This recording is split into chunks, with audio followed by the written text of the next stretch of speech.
3 বছর academic course শেষ করে আমাদের এর ভিতরে বিভিন্ন হচ্ছে পারে আমরা ধাপ পার হয়েছি। যেমন একাডেমির আগে আমরা এইচএসসি পাস করার পর আমরা ভর্তি যুদ্ধে অংশগ্রহণ করি। ভর্তি যুদ্ধে উত্তীর্ণ হওয়ার পর আমরা 3 বছরের নার্সিং কোর্স সম্পন্ন করা হয়।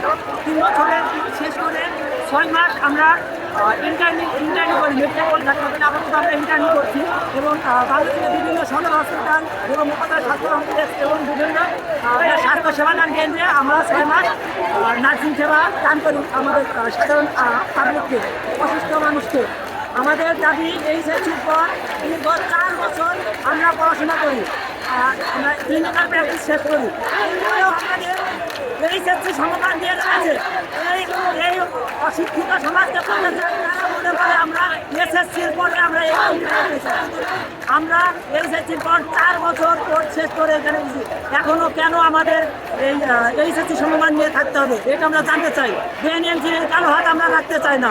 চিতা হিসাবে আমাদের দাবি যতক্ষণ না মানা হয় আমাদের এই সমাবেশ চলতে থাকবে এবং যতটা কঠোর দেখছেন এর থেকে ডাবল কঠোর হতে আমরা বাধ্য হব, এতটুকু আমি বলতে চাই। আচ্ছা, এর পরবর্তী কর্মসূচি কি হইতে পারে আপনাদের যদি এই দাবি এখন মেনে না নেওয়া হয়? পরবর্তী কর্মসূচি ভাই এখানে অনেকে আছে, তাদের সাথে আমরা আলোচনা করব। কর্মসূচি যতদিন না বাস্তবায়ন হয় ততদিন আমাদের এই আন্দোলন চলতে থাকবে। আমরা সচিবালয় পর্যন্ত যাব। আমি সোজা হিসেবে বলতে চাই, স্বাস্থ্য অধিদপ্তররা কি করছে? স্বাস্থ্য অধিদপ্তর জ্ঞান নাই, তারা জানে না আমরা 4 বছর পড়ার পর এইচএসসির পর 4 বছর পড়ার পর আমরা কেন এই সমাধান থাকবে? এটা আমাদের তাদের কাছে দাবি যে আমাদের এই ডিপ্লোমা কোর্সকে ডিগ্রি সমমান দেন। আপনারা জানেন ডিগ্রি সমমান হলে আমাদের নার্সিং সমাজ সামনের দিকে এগিয়ে যাবে। বিশ্বের নার্সিং সমাজ, বাংলাদেশ নার্সিং সমাজ বিশ্বের সমাজে বিশ্বের সামনে আমরা মাথা উঁচু করে দাঁড়াতে পারবো। বাইরের দেশগুলোতে আমরা সমাধান দিতে বাইরের জনগণকে আমরা সেবা দিতে পারবো।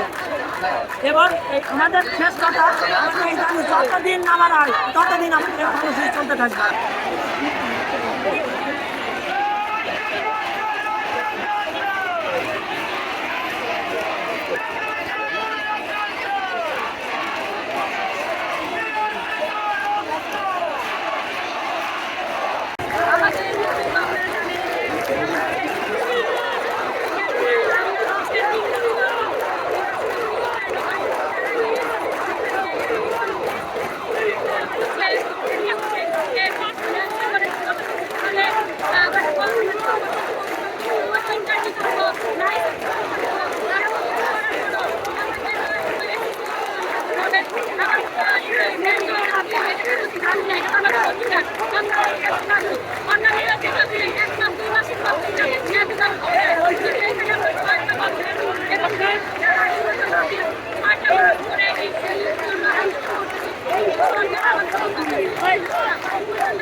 I can